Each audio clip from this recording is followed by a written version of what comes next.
ಹೋದ ವರ್ಷ ನಾನು ಈ ಫೆಸ್ಟಿವಲ್ ಸೀಸನ್ ಇಂದ 20,000 ರೂಪಾಯಿ ನಂಗೆ ಲಾಸ್. ನನ್ನ ಫ್ರೆಂಡು ಈ ಐಫೋನ್ 16 ಅನ್ನ 7,000 ರೂಪಾಯಿ ಡಿಸ್ಕೌಂಟ್ ಅಲ್ಲಿ ತಗೊಂಡಿದ್ದಾನೆ. ಬಟ್ ನಾನು ಅದೇ ಟೈಮ್ ಬೈ ಮಾಡಿದೆ, ಆದ್ರೆ ನನಗೆ ಆಫರೇ ಸಿಗ್ಲಿಲ್ಲ. ಯಾಕೆ ಗೊತ್ತಾ? ನನ್ನ ಹತ್ರ ಆ್ಯಪ್ ಇರಲಿಲ್ಲ. ಪ್ರತಿ ಸಲ ನೀವು ಶಾಪಿಂಗ್ ಮಾಡಿದಾಗ ಈ ಸಲ ಫೆಸ್ಟಿವಲ್ ಸೀಸನ್ ಅಲ್ಲಿ ಶಾಪಿಂಗ್ ಮಾಡಿದ್ರೆ ನೀವು 10,000 ರೂಪಾಯಿ ಎಕ್ಸ್ಟ್ರಾ ಪೇ ಮಾಡ್ತೀರಾ. ನೀವು ಒಂದು ಪ್ರಾಡಕ್ಟ್ ನ ಬೈ ಮಾಡ್ಬೇಕಾದ್ರೆ ಒಂದೊಂದು ವೆಬ್ಸೈಟ್ ಅಲ್ಲಿ ಒಂದೊಂದು ಪ್ರೈಸ್ ತೋರಿಸುತ್ತೆ ತಾನೆ. ಆದ್ರೆ ಈ ವರ್ಷ ನಾನು ಡಿಫ್ರೆಂಟ್ ಆಗಿ ಟ್ರೈ ಮಾಡಿದ್ದೀನಿ. ಪ್ರತಿಯೊಂದು ವೆಬ್ಸೈಟ್ ನ ಓಪನ್ ಮಾಡಿ ಯಾವ ಡೀಲ್ ಇದೆ ಅಂತ ನೋಡೋ ಬದಲು ಈ ಆಪ್ ನ ಓಪನ್ ಮಾಡಿ ಜಸ್ಟ್ ನಾನು ಚಾಟ್ ಬಟನ್ ಮೇಲೆ ಟ್ಯಾಪ್ ಮಾಡಿದೆ ಅಷ್ಟೇ. ಇಂಡಿಯಾದಲ್ಲಿ ನಾನು ಐಫೋನ್ 16 ನ ಚೀಪೆಸ್ಟ್ ಪ್ರೈಸ್ ಅಲ್ಲಿ ಬೈ ಮಾಡಬೇಕು.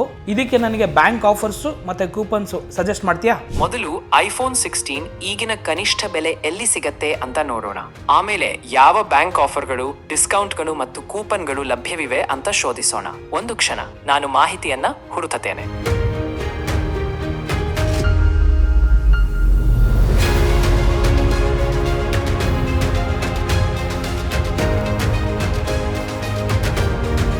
ನೋಡಿದ್ರಲ್ಲ, ಜಸ್ಟ್ ಕೆಲವೇ ಸೆಕೆಂಡ್ಗಳಲ್ಲಿ ಎಷ್ಟು ಆಫರ್ ತೋರಿಸ್ತು ಅಂತ.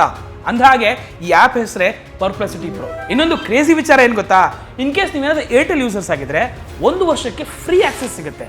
ಅದು ನೀವೇನು ಬೇಕಾದ್ರೂ ಕೇಳ್ಬೋದು, ಯಾವ ಭಾಷೆಯಲ್ಲಿ ಬೇಕಾದ್ರೂ ಕೇಳ್ಬೋದು. Boss Vala, B the boss.